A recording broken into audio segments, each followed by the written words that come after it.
Alright, now you've all finished with the showcase. You know what it's capable of. Let me run through the pros and cons really quick, and then we'll get into how it's done. So, first pro, it's very cheap.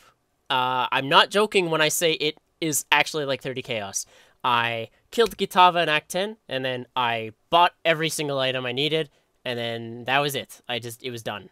As soon as I killed Gitava, I bought every item, and then I was done. I never had to go back. So yeah, it's super, super cheap. This is the best League start I've ever had in my life. Very budget. If you don't have a lot of time to play, this is the build for you. It's got off-screen clearing.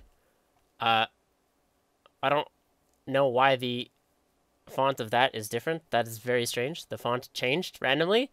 But yeah, you can clear stuff off-screen. So it's pretty nice that way. Another pro is it is Blight Legion viable because of its ability to clear off screen. Like, you know, you just shoot your balls of lightning through everything and it murders it. For Blight, I mean, you could leave a firewall down and then go to another side and help it out. I mean, when I was like level 80, I think I cleared a tier 14 solo. So it's super, super nice for that. It's got decent defenses, and your playstyle is pretty safe. You can stay pretty far back, and once again, clearing off screen. You've got 200% increased life from tree, 100% ES. You've got ghost shrouds from shadow. You've got a lot of things. So the defenses are pretty nice, and we've got the ability to do every single mod on a map. And so far, I've been able to do all the content I've done. I did Shaper, and I did Sirus, and it's all on 30 Chaos. You don't care about Elemental Reflect, because your damage is dot. You could do no Leech, because you use regeneration. You're fine. It's so good. There are cons to it, though. I would say that the number one con is it's not hardcore viable. You still will eventually, like, get one-shot by stuff. You're not, like, unkillable by any means. And, I mean, I'm also not great at the game, so that's probably half the reason I die sometimes. But maybe a better person could make a not 30 chaos version of this build and actually be unkillable. I don't know. I'm working off 30 chaos here. Okay, it's not a speed demon. It isn't. You know, I don't even have movement speed on my boots. Like, the clear speed's respectable. It's better than, you know, maybe some melee builds. But, you're not going to be flying around the map super fast. You have to sometimes wait for the dot to do its job. But, I mean, the dot damage is high enough that you're pretty much one-shotting mobs anyways. So it's not a DPS demon either. It's only 1 million. If you're looking for a one-shot Shaper build, this isn't going to be it. But, I mean, it's able to do bosses fairly easily, and that's all you can really hope for. Once again, it's 30 chaos. I mean, come on. If you're able to clear all the content in the game, you can't ask for too much. Another con, balancing resistances. I'm not going to explain why exactly right now, but oh my god, it was like the most tilting 2 hours of my life. I'll explain later why it becomes difficult, but it's 30 chaos. And then it requires 2 uniques. So for, you know, solo self-found people starting a league, it can be really hard if you don't have the unique to start off with. Or at least you wouldn't build it this way if you're trying to do it solo self-found. So that's the pros and cons. Let's go into how the hell I'm pulling this off. So I'm just going to show you right on the character. How am I doing it for so cheap? Drumroll, please. Let me show you the items. It's this jewel. Hidden potential. People laughed at me. Ha! They said, don't wear blue items. They're garbage. Put on some fancy rares. And I showed them. So, you get 25% increased damage for each magic item equipped. And flamewall has really, really high base damage over time numbers. So, flat increased damage is a really good stat to have just to boost your damage for free. So, as you guessed it, I'm wearing a bunch of blue garbage. So you do need this unique for this league start to make this build as cheap as it is. The reason it's so cheap is because you're able to clear all the content in the game wearing blue items. It's crazy. So for a league start, this is insane. The other unique I would say you probably need is the Searing Touch, but this is super cheap. Really, really cheap. You don't even need a perfect roll or anything. You just get the highest roll that you can for as cheap as you can. And, you know, having fire damage over time multiplier is the best thing you could get. Also, level of fire spell gems. Those are the two, like, main damage boosts you can possibly get. So I will run through the rest of my items just really quick, just to show you. They are blue as freaking, you know, something that's blue. And the stats you prioritize are life on as many pieces of things you can get life on. And, you know, the base types you want either evasion rating or energy shield or some combination of the two. And resistances. This is why resistances are so hard to freaking balance. It's because of this. They're all blue, so you get 1 resistance per item. So you better get the right one. Your rings, you just pray to God you can get as many stacked as you can. I mean, I got this nice prismatic ring. It gives me 22. This gives me like 30 to a couple. And then I sold out, and the reason is, amulet, you can get a lot of really nice defensive stats on.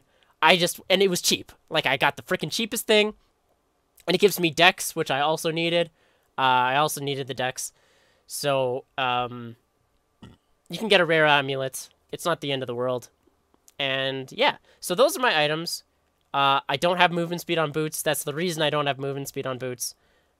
So, it could be a little bit daunting to get all these items, but it was so cheap. Like I said, I killed Gitava, I got all my items, and I was done.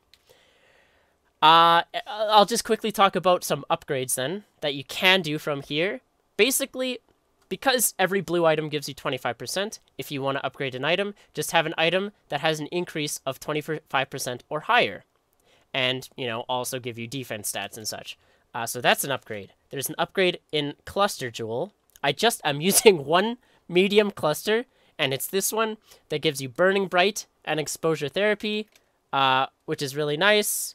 It's, you know, they give you damage over time multiplier and fire damage over time multiplier, and then I just got some jewels. So jewels, you just want to focus on getting life, fire damage over time multiplier, and then, you know, some type of spell damage to increase as well. And once again, those aren't very expensive. Like, you know, by the time I got to, you know, red maps, I had a few extra chaos to spend, and you just slowly pour a couple in. But overall, the build is still, like, a very, very end game. I still only paid, like, 40 chaos. So I will get into the passive tree. I will be posting the paste bin that has the path of building. I use the community fork. I'm also going to have a forum post that has a full guide on this as well. If you don't want to freaking listen to me talk, I understand. So this is what it looks like. We come all the way down to Arsonist and all the way up to Breath of Flames, and we grab this Cluster Jewel. That's pretty much the gist of it. So, you know, when you're leveling, the first thing you want to get is you want to rush this jewel socket. The faster you get this jewel socket, the faster you could put in hidden potential and start getting really high increases, because you start the game off with all magic items anyways, right? So you might as well get some free, insane amount of damage increase for literally your very first items that you're picking up. And they'll carry you pretty far. So like upgrading as you're leveling, it feels so nice. So I mean, where you go from this jewel socket is entirely up to you. I personally usually like going for the farthest place I can possible, just because the end levels are kind of annoying to have to, like, oh man, this sucks, I have to get like 4 strength in a row. So I definitely like going out of my way in the leveling areas to go to the farthest one. So I would probably recommend grabbing the jewel socket, maybe getting coordination, running all the way down to this area where you can pick up Tireless for reduced mana cost, and Arsonist, and then probably making your way up here. You could take this Elemental Overload later. You only need this when you're actually starting to crit using increased critical strike chance. But yeah, this is the passive tree. The you know, path of building will be available, so it'll be a little bit easier for you. But that is what my tree looks like. And now let me get into the links that I'm using. So, we have flamewall. I got a level 21 version of it because it cost absolutely nothing. It was completely dirt cheap. It was, I don't know, like 4 chaos or something like that. Just a level 21 version. You could also go for an alternate quality if you really wanted, but you don't have to.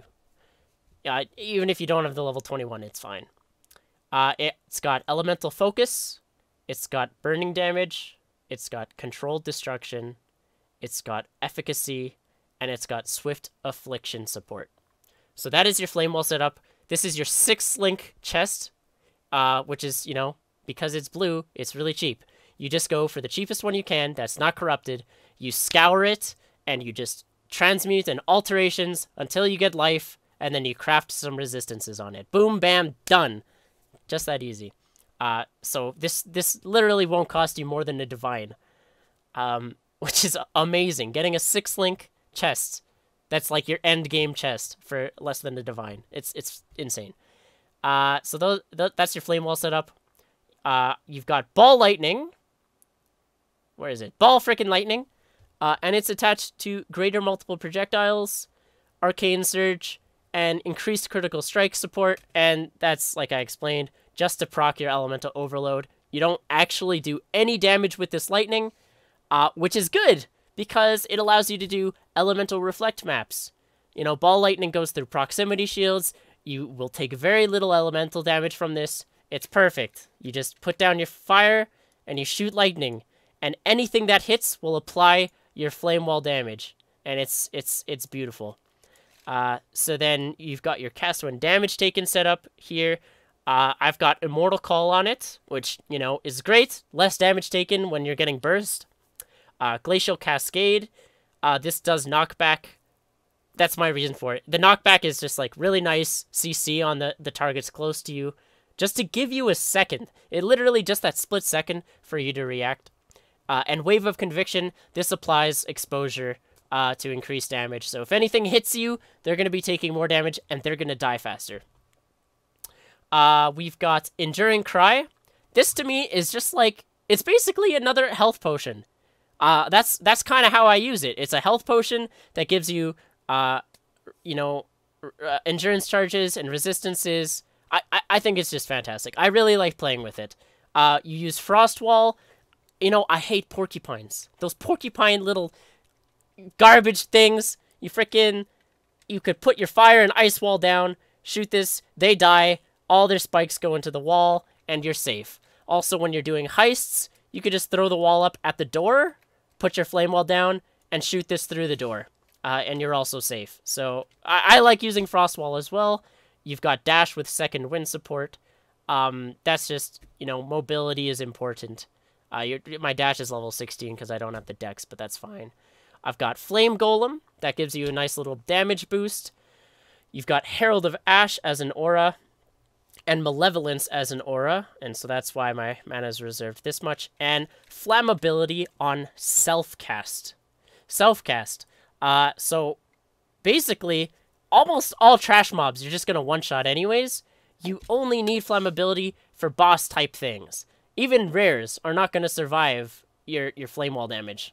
So you only really need it maybe for red beasts, for betrayal things. You'll just tap it once, you know. Put your fire down, tap your flammability, and just run around. You know, the playstyle of this is very safe because it's damage over time. You can dodge the entire time while you're still doing damage, you know. You put your fire on top of them, flammability, and you run around.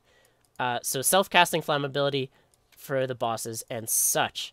So those are all of my links for Bandits.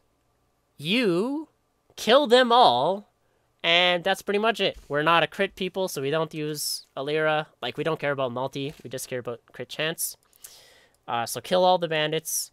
Pantheon, I've been using damage over time can be kind of deadly, like physical damage over time, because we're not an armor build.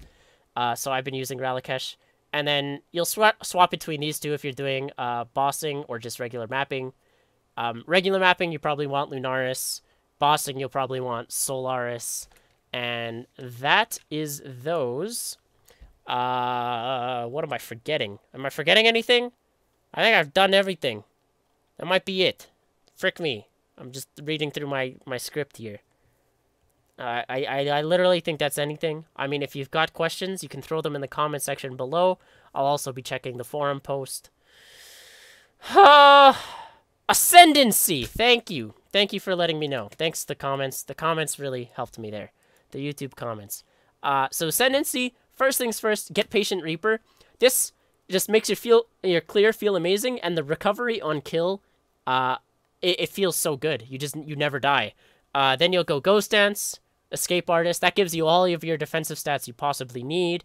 And then your massive, massive damage boost at the end when you do your Uber Elder is Prolonged Pain. That's your Ascendancy. Pretty straightforward. I feel like that, like anybody who knows what they're doing for damage over time, you know, this is why we go Trickster. You get all of your defenses from Escape Artist and Ghost Dance, and all your damage from Prolonged Pain.